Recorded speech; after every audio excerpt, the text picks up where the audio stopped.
Γεια σας φίλοι μου και καλώς ήρθατε στο κανάλι μου. Σήμερα πάμε να φτιάξουμε ένα ιδιαίτερο γλυκάκι, είναι το αγαπημένο μου. Θα φτιάξουμε πουτίνγκα με σαν φιστίκι, ένα ωραίο γλάσο από πάνω και είναι απλά μουά. Θα χρειαστώ μια κατσαρόλα και μια ζυγαριά. Θα σας το δώσω και σε κούπες, η κούπα μου είναι το 250 ml. Θα μετρήσω 500 γραμμάρια ρόφημα καρπός βρώμη χωρίς ζάχαρη όλυμπος ή θα μετρήσετε 2 κούπες. 1, 2. Μπορείτε να τα φτιάξετε με οποιοδήποτε ρόφημα καρπός θέλετε ή με κάποιο γάλα. Κατσαρόλα στην εστία, δεν ανάβουμε ακόμα φωτιά. 100 γραμμάρια ζάχαρη κρυσταλλική ή μισή κούπα. 4 με 5 σταγόνες υγρή βανίλια. 50 γραμμάρια corn flour ή 4 κουταλιές σούπας γεμάτες. Ανοίγω τη φωτιά και ανακατεύω πάνω στη φωτιά μέχρι που να μας πήξει κρέμα.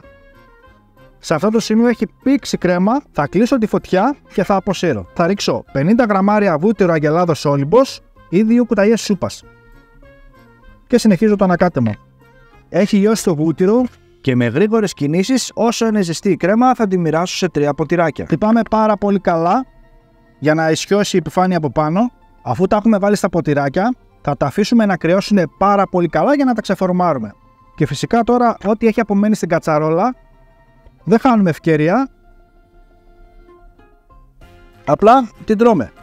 Τα γλυκάκια έχουν παγώσει, τα έχω βάλει περίπου 3 με 4 ώρες στο ψυγείο για να σταθεροποιηθούν ακόμα πιο γρήγορα. Ελάτε κοντά να σας δείξω πώς τα ξεφορμάρουμε. Απαλά πατάμε στα πλαϊνά να πάρει το ποτηράκι αέρα και τσαπ, έχει ξεκολλήσει. Εδώ έχω σπάσει φιστίκι αιγίνης και τώρα αυτό που θα κάνουμε είναι να το ρολάρουμε κατά αυτόν τον τρόπο που σας δείχνω και κοιτάξτε τι ωραία που έχει κολλήσει. Μην ξεχνάτε φίλοι μου να κάνετε ένα like και μια κοινοποίηση γιατί έτσι με βοηθάτε να συνεχίσω. Φτιάξουμε ένα σοκολατένιο γλάσο για να βάλουμε από πάνω 100 γραμμάρια κουβερτούρα και θα βάλω μια κουταλιά της σούπας ηλιέλαιο ή 10 γραμμάρια.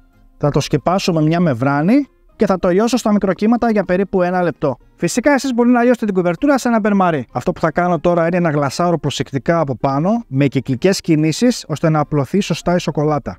Και τέλος, από πάνω λίγο είναι το κάριδο. Να το φτιάξετε αυτό το γλυκάκι φίλοι μου γιατί είναι πάρα πολύ νόστιμο και πάρα πολύ εύκολο.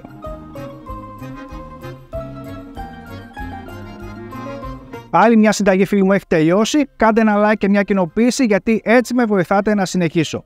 Να το φτιάξετε αυτό το γλυκάκι και να μου πείτε εντυπώσεις κάτω στα σχόλια. Μέχρι το επόμενο βίντεο να περνάτε καλά, γεια σας.